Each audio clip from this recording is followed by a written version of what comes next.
your neighborhood, your community, where you're all experiencing something together, but we're not necessarily the closest, but I want to acknowledge the fact that you're feeling what I'm feeling, like we're humans and we're having this human experience.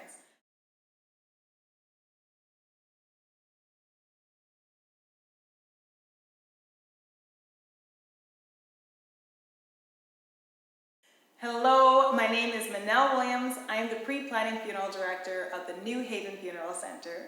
And today I have Monique Brown with me. I'm really happy that we're able to do this today and moving forward. Like what I did there? That was good. Yeah, right? Big segue in. Thank you.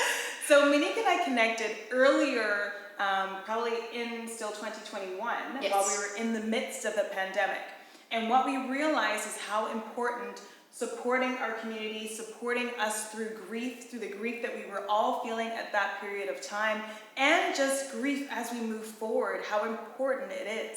We were able to run a few virtual sessions, therapy sessions, group sessions, where people could come and join us. And we decided, how do we take what we were doing and make it accessible to everyone so that you can join us from the comfort of your home. Maybe you have a tea, you're relaxing. We really wanted to make this conversation one that would reach as many people as possible. So here we are. Here we are. I hope you can enjoy, or hope you will, enjoy this series as we go through different aspects of grief and how to support our community with it. So without further ado, let me introduce Monique Brown to you, or should I say, let me allow you to introduce yourself. Well, thank you very much. You did a great job introducing me. So I'll just reiterate, my name is Monique Brown, and I'm a psychotherapist and the founder of Gateway to Change Dispute Resolution Services. And as Manel had mentioned before, we just found that it was really important to have conversation with the community, with our community, to best support us, because we are going through it as well, right? We're going through it as a collective, and it can definitely be very isolating. It was isolating. It was, and we know that grief doesn't just end there. No. Right? It moves forward, and especially as younger people, we want to kind of do this in a way that resonates with us, resonates with our community, and is just free and open. So let's get started. Let's do it. Okay, today we are going to start speaking about universal loss, and that's why we're really that's why we're speaking about the pandemic experience that we all had together. So let's start with some definitions first so that we have even footing.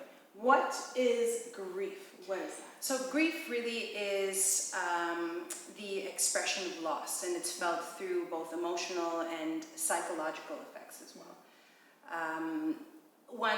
And it definitely differs from who's presenting the definition, but also would broaden that out to not just, the emotional effects of loss and psychological effects of loss, but, the spiritual and holistic effects of what that loss brings that person. And it's not just a loss through, a loved one. It could be a loss of a job. It could be a loss of a routine. Something that you once had a connection to, and it's no longer the same. And now, that is grief. How does that differ? Because you hear all the time, we'll hear someone is grieving, we'll hear someone is mourning, and some of them can be interchangeable as well. But is there a definition or a difference that we need to know with regards to grief, bereavement, and mourning?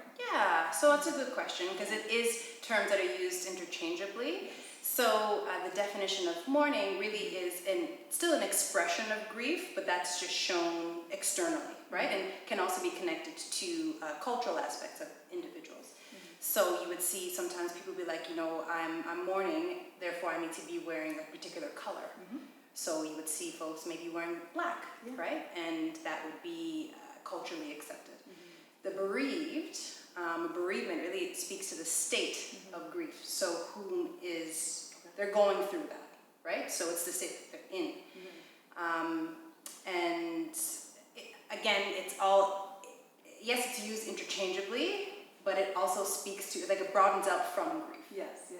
All right, so speaking about those who are bereaved, we've just kind of experienced the heaviness of the pandemic. Yeah. And let's use coworkers as an example. So these are people, or people that maybe your neighborhood, your community, where you're all experiencing something together, but we're not necessarily the closest, but I want to acknowledge the fact that you're feeling what I'm feeling, like we're humans and we're having this human experience.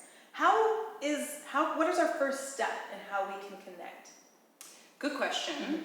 And it came up a lot with clients of mine, because we go from being in person and having that experience, a human experience, to now being just shuttled to Zoom or Teams or other virtual platforms that we probably never heard of or didn't even think we would use, right? So, but even saying that, I found that there was a huge surge of folks using more of communication apps like WhatsApp, right? And Instagram, and connecting through that way, right? And for a coworker, maybe there is already a pre-existing group, right? That is made possibly through WhatsApp.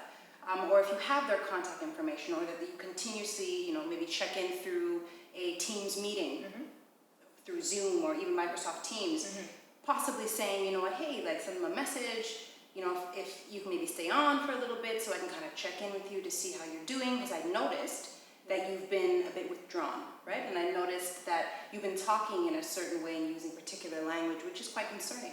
So just wanted to let you know that if you wanted or needed an ear to listen, or someone to hold space for you, that you're able to do so. Yeah. So using those type of forums. Now, sorry, it's okay. Yeah. Now I know a lot of my friends now, we're practicing new language. Yeah. Do you have capacity for this? Yeah. Before we start speaking about that. So I love the fact that you get to put it out there and let your coworker come to you. Absolutely. Now, I think, maybe I could be wrong, but as I am a female, I identify as a female, so for us, me with my girlfriends, it's easy for us to kind of talk about feelings. But let's say now we're talking universal loss, everybody, talking to perhaps a gentleman, how do we still hold that space in a way where they're going to actually come forward? Right? Is that easier to do? Is it harder to do? Is it even possible? Yeah, I think that it might bring forth challenges, depending on the personality and other different variables that come into play with individuals, because us humans are quite, interesting and intricate. Can I pause 1 second? I just want to say, I bring this up because we've had conversations about this before with gentlemen as well, and how do we engage the men, because we find that they can be a little bit more resistant. So that's why I really want to ask. Absolutely. Which is good though, right? And again, they're based on particular data. Females are a bit more expressive, easily to express their feelings, where males might not be so much. You might need to kind of engage them in a different way and be quite creative. So, maybe before the pandemic, barbershops are a great way to get the scoop. Okay, but we're not allowed. But you're right? Yeah. Not only get the scoop, but also to be able to provide space and to have that banter and to ruminate about certain things, and just to feel safe enough to engage in conversation. Yes. Now you add the pandemic, that's definitely add a layer of challenges, but it doesn't make it impossible in my mind frame.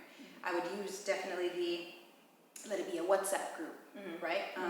Or when it was encouraged, but to do it in a way where there was still physical distancing, going for a walk if they're open to doing that, right? Having some sort of connection, because the connection is everything. So once you lose that, then you will start to see, the behavioral changes, and you'll start to see the distance and separation.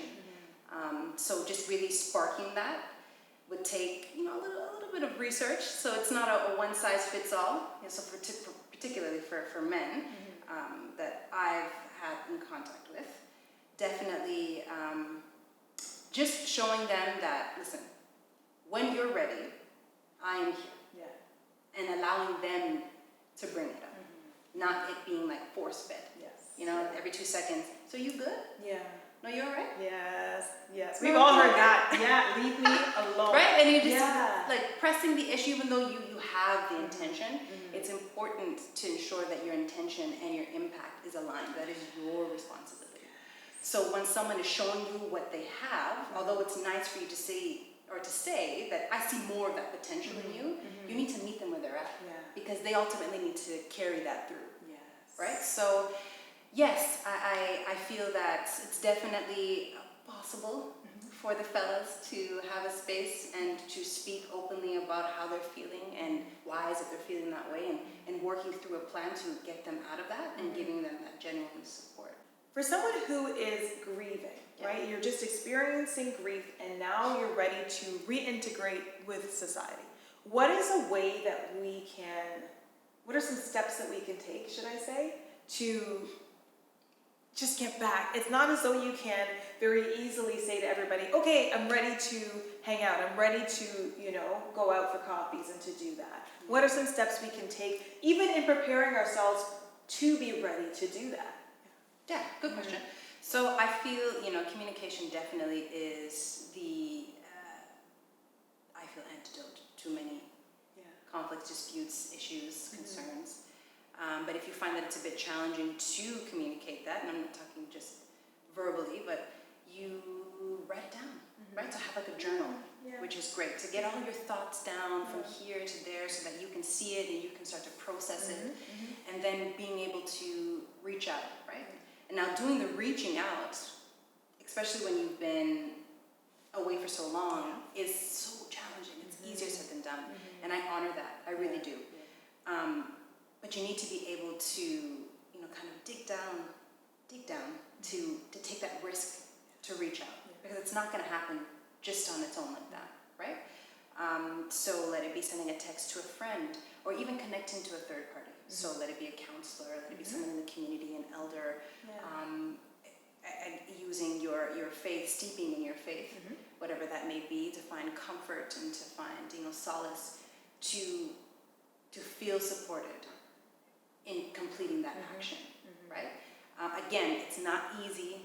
It is not an easy thing to do, but I really feel that it's not impossible to do, given the appropriate and specific supports that you need, right? So let it be journaling, as I mentioned before, sending a text to a friend, and it could be that particular friend that understood, or that friend that had the capacity to hold space for you and say, hey, when you're ready, reach out. Yes. Reach out to them, right? People show you the capacity that they have, so it's for you to absorb that and to take that in and to act upon that. So reaching out to that friend, reaching out to a third party, that would be, like I said, a counselor or an elder in the community, and also Absolutely. Okay, thank you. I hope this was helpful. I hope that you received some tips and some supports from our conversation. And please, a couple resources for you. Follow along, because we have more videos. We'll be speaking about the loss of a child. We will be speaking about how to move forward. We will be speaking about the loss of a friend. Children's grief. Yes, exactly, how children's grief. Thank you. So please follow along here. You can come to New Haven, to our website. We have resources on our website for you as well. Definitely Heart House Hospice. That is one that we know that you can connect with. Your communities, be it the church or other communities of faith, another great place to go. Monique, do you have any? Yeah, so we also have the bereavement families in Ontario as well, and connecting to, there's many different counselors depending on your location that you can also connect with as well. Absolutely. All right. Thank you, Monique. You're welcome. Hopefully we will see you for our next session. Thank you and take care.